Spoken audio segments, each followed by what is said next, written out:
ಮಧ್ಯೆ ಹೊಸ ಬಾಂಬ್ ಸಿಡಿಸಿದ ಶಾಸಕ. ರಾಜ್ಯದಲ್ಲಿ ಮುಖ್ಯಮಂತ್ರಿ ಬದಲಾವಣೆ ಆಗಬೇಕು.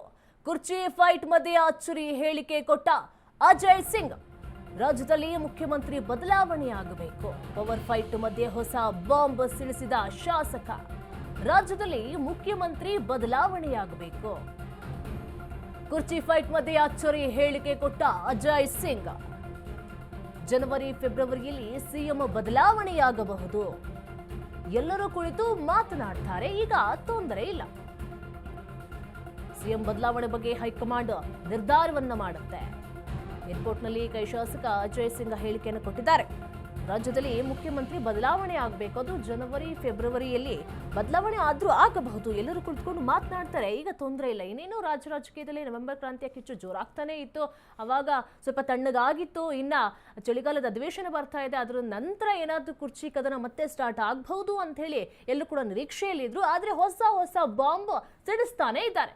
ಇಲ್ಲ, ಜನವರಿ ಫೆಬ್ರವರಿಯಲ್ಲಿ ಮತ್ತೆ ಕ್ರಾಂತಿ ಆದ್ರೂ ಆಗ್ಬಹುದು, ಸಿಎಂ ಬದಲಾವಣೆ ಆಗುತ್ತೆ, ಎಲ್ಲರೂ ಕುಳಿತುಕೊಂಡು ಮಾತನಾಡ್ತಾರೆ, ಈಗ ತೊಂದರೆ ಇಲ್ಲ ಅಂತ ಹೇಳಿ ಕುರ್ಚಿ ಫೈಟ್ ಮಧ್ಯೆನೇ ಅಚ್ಚರಿ ಹೇಳಿಕೆಯನ್ನ ಕೊಟ್ಟಿದ್ದಾರೆ ಅಜಯ್ ಸಿಂಗ್.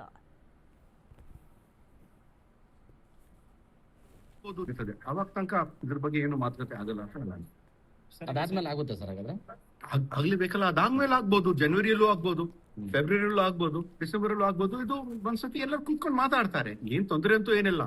ಇವಾಗ ಮುಖ್ಯಮಂತ್ರಿಯವರು ಮತ್ತೆ ಉಪಮುಖ್ಯಮಂತ್ರಿ ಅವರೇ ಸ್ಪಷ್ಟವಾಗಿ ಒಂದು ಪ್ರೆಸ್ ಮೀಟ್ ಮಾಡಿದಾರೆ ಅಂದ್ರೆ ಏನ್ ತೊಂದರೆನೇ ಇರ್ತದೆ. ಅವಾಗ ತನಕ ಇದ್ರ ಬಗ್ಗೆ ಏನು ಮಾತುಕತೆ ಆಗಲ್ಲ ಅಂತ ಅದಾದ್ಮೇಲೆ ಆಗುತ್ತೆ ಸರ್. ಹಾಗಾದ್ರೆ ಆಗ್ಲೇಬೇಕಲ್ಲ, ಅದಾದ್ಮೇಲೆ ಆಗ್ಬೋದು. ಜನವರಿಯಲ್ಲೂ ಆಗ್ಬೋದು, ಫೆಬ್ರವರಿಯಲ್ಲೂ ಆಗ್ಬೋದು, ಡಿಸೆಂಬರಲ್ಲೂ ಆಗ್ಬೋದು. ಇದು ಒಂದ್ಸತಿ ಎಲ್ಲರೂ ಕುತ್ಕೊಂಡು ಮಾತಾಡ್ತಾರೆ, ಏನ್ ತೊಂದರೆ ಅಂತೂ ಏನಿಲ್ಲ.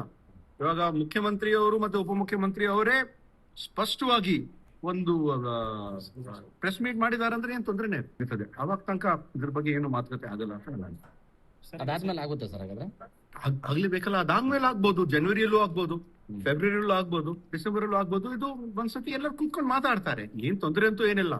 ಇವಾಗ ಮುಖ್ಯಮಂತ್ರಿಯವರು ಮತ್ತೆ ಉಪಮುಖ್ಯಮಂತ್ರಿ ಅವರೇ ಸ್ಪಷ್ಟವಾಗಿ ಒಂದು ಪ್ರೆಸ್ ಮೀಟ್ ಮಾಡಿದಾರೆ ಅಂದ್ರೆ ಏನ್ ತೊಂದರೆನೇ ಇರ್ತದೆ. ಅವಾಗ ತನಕ ಇದ್ರ ಬಗ್ಗೆ ಹೆಚ್ಚಿನ ಮಾಹಿತಿ ಕೊಡ್ತಾರೆ ನಮ್ಮ ಪ್ರತಿನಿಧಿ ರಾಮು. ರಾಜ್ಯ ರಾಜಕೀಯದಲ್ಲಿ ನವೆಂಬರ್ ಕ್ರಾಂತಿ ಕೂಗು ಕೇಳಿ ಬರ್ತಾನೆ, ಅದು ತಣ್ಣಗಾಗುವಂತೆ ಕಾಣಿಸ್ತಾನೆ ಇಲ್ಲ. ಆಗ ಅಜಯ್ ಸಿಂಗ್ ಅವರು ಹೇಳಿದ್ದಾರೆ, ಇಲ್ಲ ಜನವರಿ ಫೆಬ್ರವರಿಯಲ್ಲಿ ಸಿಎಂ ಬದಲಾವಣೆ ಆದ್ರೂ ಆಗಬಹುದು ಅಂತ ಹೇಳಿ ಒಂದು ಅಚ್ಚರಿಯ ಹೇಳಿಕೆಯನ್ನ ಕೊಟ್ಟಿದ್ದಾರೆ. ಏನಿದೆ ಇದ್ರ ಬಗ್ಗೆ ಹೆಚ್ಚಿನ ಡೀಟೇಲ್ಸ್?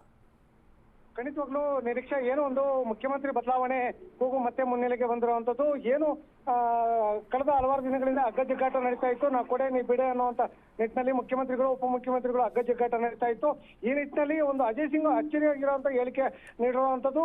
ಈಗಾಗಲೇ ಬಹುತೇಕ ಏನು ನವೆಂಬರ್ ಫೆಬ್ರವರಿಯಲ್ಲಿ ಈಗಾಗಲೇ ನಾಯಕತ್ವ ಬದಲಾವಣೆ ಆಗುತ್ತೆ, ಮುಖ್ಯಮಂತ್ರಿ ಉಪಮುಖ್ಯಮಂತ್ರಿಗಳು ಮತ್ತೆ ಮುಖ್ಯಮಂತ್ರಿ ಆಗ್ತಾರೆ ಅನ್ನುವಂತ ಅಚ್ಚರಿ ಹೇಳಿಕೆ ನೀಡಿರುವಂತ ನಿಟ್ಟಿನಲ್ಲಿ ಒಂದು ಘಟನೆಗೆ ಸಾಕ್ಷಿ ಆಗುವಂತದ್ದು. ಈಗಾಗಲೇ ಕೆಂಪೇಗೌಡ ಅಂತಾರಾಷ್ಟ್ರೀಯ ವಿಮಾನ ನಿಲ್ದಾಣದಲ್ಲಿ ಅಜಯ್ ರಾವ್ ಅವರು ಒಂದು ಹೇಳಿಕೆ ನೀಡಿರುವಂತದ್ದು.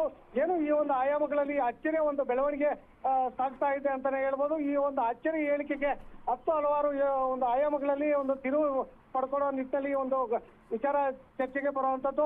ಒಟ್ಟಾರೆಯಾಗಿ ಏನು ಒಂದು ನಾಯಕತ್ವ ಬದಲಾವಣೆ ಮುಖ್ಯಮಂತ್ರಿಗಳು ಉಪಮುಖ್ಯಮಂತ್ರಿಗಳಿಲ್ಲ ಅನ್ನುವಂತ ನಿಟ್ಟಿನಲ್ಲಿ ಹೇಳ್ತಿದ್ರೆ ಅವರ ಸಂಪುಟ ಸಹೋದ್ಯೋಗಿಗಳು ಮತ್ತೆ ಶಾಸಕರು ಈ ಒಂದು ಹೇಳಿಕೆ ನೀಡ್ತಿರುವಂತದ್ದು ಎಲ್ಲೋ ಒಂದ್ ಕಡೆ ಮತ್ತೆ ಏನು ಒಂದು ಚಿತ್ರ ಮತ್ತೆ ಬಿಡುಗಡೆ ಇದೆಯಾ ಅನ್ನುವಂಥದ್ದು ಈ ಒಂದು ಘಟನೆಗೆ ಸಾಕ್ಷಿ ಆಗುತ್ತೆ ಅಂತ ಹೇಳ್ಬೋದು ನಿರೀಕ್ಷಾ. ಚಳಿಗಾಲದ ಅಧಿವೇಶನದ ನಂತರ ಏನಾದ್ರೂ ಮತ್ತೆ ಕುರ್ಚಿ ಕದನ ಸ್ಟಾರ್ಟ್ ಆಗಬಹುದು ಅನ್ನುವ ಮಾಹಿತಿ ಇತ್ತು. ಅಲ್ಲಿವರೆಗೂ ಕೂಡ ತಣ್ಣಗಾಗುತ್ತೆ. ಯಾಕಂತ ಹೇಳಿದ್ರೆ 4-5 ತಿಂಗಳಿಂದ ಕೂಡ ನವೆಂಬರ್ ಕ್ರಾಂತಿ ಡಿಸೆಂಬರ್ ನವೆಂಬರ್ ಮುಗಿತು, ಈಗ ಮತ್ತೆ ಡಿಸೆಂಬರ್ ಕ್ರಾಂತಿ ಅನ್ನುವಂಥದ್ದು ಕೂಡ ಶುರುವಾಗಿದೆ. ಆದ್ರೆ ಅಜಯ್ ಸಿಂಗ್ ಅವರು ಮತ್ತೆ ಸ್ಫೋಟಕ ಹೇಳಿಕೆಯನ್ನ ಕೊಡೋದಕ್ಕೆ ಕಾರಣ ಏನು, ಮೇನ್ ರೀಸನ್ ಏನು ಅಂತ? ಖಂಡಿತವಾಗ್ಲೂ ನಿರೀಕ್ಷೆ ಏನು, ಒಂದು ಮುಖ್ಯಮಂತ್ರಿಗಳು ಹಾಗೂ ಉಪಮುಖ್ಯಮಂತ್ರಿಗಳ ಒಂದು ಅಗ್ಗಜಿಗ್ಗಾಟ ನಿರಂತರವಾಗಿ ಸಾಗ್ತಾ ಇರುವಂತದ್ದು. ಮುಂಬರುವಂತೆ ಈಗ ಚಳಿಗಾಲದ ಅಧಿವೇಶನ ಇದೆ, ಮತ್ತೆ ದೆಹಲಿಯಲ್ಲಿ ಒಂದು ಸಂಪುಟದಲ್ಲಿ ಒಂದು ಅಧಿವೇಶನ ನಡೀತಾ ಇದೆ. ಈ ಎರಡು ತಾಳೆ ಹಾಕೋ ನಿಟ್ಟಿನಲ್ಲಿ ಏನು ಈಗ ಒಂದು ನಾಯಕತ್ವ ಬದಲಾವಣೆ ಕೊಟ್ರೆ ಒಂದು ವಿರೋಧ ಪಕ್ಷಗಳಿಗೆ ಕೆಗ್ಗಣಿಗೆ ಗುರಿಯಾಗುವಂತ ನಿಟ್ಟಿನಲ್ಲಿ ಒಂದು ಕಾಂಗ್ರೆಸ್ ಪಕ್ಷ ಗುರಿಯಾಗುತ್ತೆ. ಇನ್ನು ಏನು ಈ ಒಂದು ಸಂಪುಟ ಸಚಿವ ಸಹೋದ್ಯೋಗಿಗಳು ಕೊಡ್ತಿರೋ ಅಂತ ಹೇಳಿಕೆಗಳು ನೋಡ್ತಾ ಹೋಗ್ತಾ ಹೋಗ್ತಾ ಇದ್ರೆ ಏನು ನವೆಂಬರ್ ಕ್ರಾಂತಿ ಅಂತ ಹೇಳ್ತಿದ್ರು, ಮತ್ತೆ ಡಿಸೆಂಬರ್ ಕ್ರಾಂತಿ ಅಂತ ಹೇಳ್ತಿದ್ರು, ಮತ್ತೆ ಜನವರಿ ಕ್ರಾಂತಿ ಅಂತ ಹೇಳ್ತಾ ಇದ್ದಾರೆ. ಏನು ಈ ಎಲ್ಲ ನಿಟ್ಟುಗಳಲ್ಲಿ ನೋಡೋದಾದ್ರೆ ಏನು ನಾಯಕತ್ವ ಬದಲಾವಣೆಗೆ ಮುನ್ನೆಲೆ ಮತ್ತೆ ಸ್ಟಾರ್ಟ್ ಆಯ್ತಾ ಅನ್ನುವಂತ ನಿಟ್ಟಿನಲ್ಲಿ ಈ ಒಂದು ಹೇಳಿಕೆ ಸಾಕ್ಷಿ ಆಗತ್ತೆ. ಇನ್ನು ಏನು ವಿರೋಧ ಪಕ್ಷಗಳಿಗೆ ಒಂದು ಆಹಾರವಾಗಿ ಸಿಕ್ಕಿರುವಂತ ಒಂದು ಈ ಹೇಳಿಕೆ ಇನ್ನು ಎಲ್ಲೆಲ್ಲಿ ತಗೊಂಡೋಗಿ ನಿಲ್ಲಿಸುತ್ತೋ ಅಂತ ಕಾದು ನೋಡ್ಬೇಕಾಗಿದೆ ನಿರೀಕ್ಷೆ. ಓಕೆ, ಥ್ಯಾಂಕ್ ಯು ರಾಮು ನಿಮ್ಮೆಲ್ಲ ಮಾಹಿತಿಗಾಗಿ.